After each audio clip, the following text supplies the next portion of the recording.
probably around 6 months in Augusta, Georgia. For the beautiful Nationals, man. Did you watch it this year? No, I didn't. It's always, every time stuff like that happens, I'm always doing military stuff, because this was I had to do like basic officer training. Basically, it's at Fort Gordon. It was like for like signal stuff, doing like telecommunications and whatnot. I just remember it was just muggy. It was bad. It was bad. Yeah, I didn't want to go back. But I'm curious, why did that risk matter to you like so much? What was on the line? I don't know if it was the thought of being total to do the rest of my life, because in my mind it was like make or break. If I don't pass it this time, I'm just going to forever be a statistic that didn't make it. Because I don't know the exact number, but I think businesses within the first year, I think it's like 80 some odd percent. I don't know the exact, but it's pretty high. Don't quote me on that. But it's it was, I mean, because I sold my razor, literally had, about 15 equipment, bought another truck, and we started Classic with $3,000 and a dream. It was literally $3,000 in the bank account, and our first marketing effort was cheap cauldrons during Halloween, and we got stickers and we filled them full of candy and called them boo buckets, and that's how we went marketing, was dropping off boo buckets. And within a couple days, a couple made. And one of my relationships that I made that day, I still work with today, 2 years later, and one of my best friends in here, he's agent locally, but yeah, he's one of my best friends now, because when he started, he was only like 3 months in the game when we opened, so we kind of been helping grow. But yeah, it's pretty much, I think that's why. Yeah, that's crazy. Yeah, a lot of I hear, like, I don't know the exact percentage, but they fail. And I think what they say, out of 10 times, you're going to 9 times before it actually takes off. It's not about failing, it's just about picking yourself back up. Yeah. Really, because I tell my guys, fall on your face. Yeah. As long as you fall on your face, learning something and not doing it over and over and over again, insanity. Yeah. I this mindset of not looking to necessarily win, because I do, but looking to fail. Like, what else can fail at? Yep. You know what I mean? And I know it sounds kind of like twisted, but when you think about it, it's like, okay, well, if failing, then you're not really trying, and you're not really experimenting and trying to see what works. Because I can tell you, I fail a lot. I've done many types, like businesses, and stuff fail, and some stuff, who knows when that one will actually take off. All it takes is that one time. Yeah.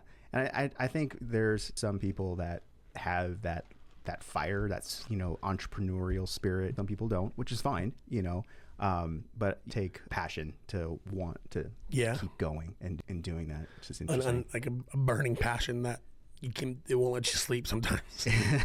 Yeah, that is true. What did your life look like before you decided to make that decision?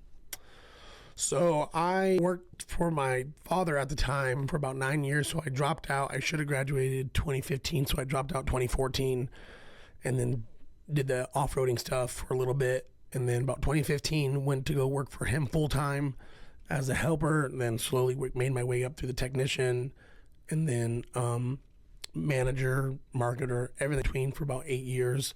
And then after that, it was just trying to make sure I knew what I wanted to do, because I always thought I was going to work there forever. And when that got taken away, or things happened, I made a decision that I would never work for anybody, and that was why I just decided to go for it and risk it all. It was a transition. It was like, okay, I'm an employee, I built this company, and then they don't care about you. I'm gonna bounce around. I did that, and then came home, and then launched, and then failed, and then relaunched, and then ever since then it's been rolling. Would you consider that like your breaking for you? That was like, okay, leaving breaking. I mean, I definitely was. It was a point for personal, but also like my professional lifestyle choice, because, like I said, I was there for so long. It was my dad's. I thought I was gonna, be there. That was not the case. But looking back now, I'm happy because I wouldn't be where I'm at. I'd still be stuck there, not making as much as I'm doing now, or given the opportunities I can give to my guys, or even like last Friday, we did cornhole for a cause. Being able to give back and donate to a cause like that is something important to me, because one, it's cool to say, hey, we're back, but one, it's a cool cause, but also that family dealing with that cancer was the same cancer my mom had when I was a kid. So it hit home, and it was like an amazing feeling. Took the team out. Everybody had a good time, networking, saw Afton, saw my cousins, bunch of friends, family that I've been, because I've been in the industry for so long. But yeah, it was definitely a breaking point was leaving there and realizing like I can do, and after realizing I could do it, traveling and doing all that stuff, it was coming home was a no-brainer because all my roots are here, my connections are here, all my relationships are here. Like Will, our plumber in the group, has been one of my best friends, and we played football together. I grew up with his cousins, and we've known each other for almost 2 decades, probably since we were like 9 or 10, do football, and then went to high school. And I use him all the time before BNI, and then I ran into him one day driving by my office. I'm like, bro, I got this BNI, you should come visit.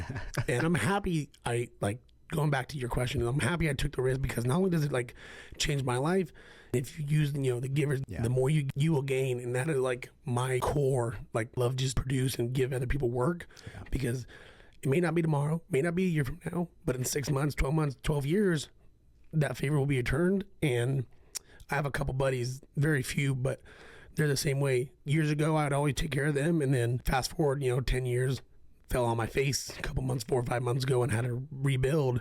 They were there to pick me up and help me move in my house when I moved across the country, help me go to job sites and get shit caught up, and everything in between. They were there for me, so I'm happy. I'm happy where we're at now. It was a decision back then. It was not definitely. I mean, I said it was because, as you know, there's probably frustration, anger, tears, happiness, joy, everything in between.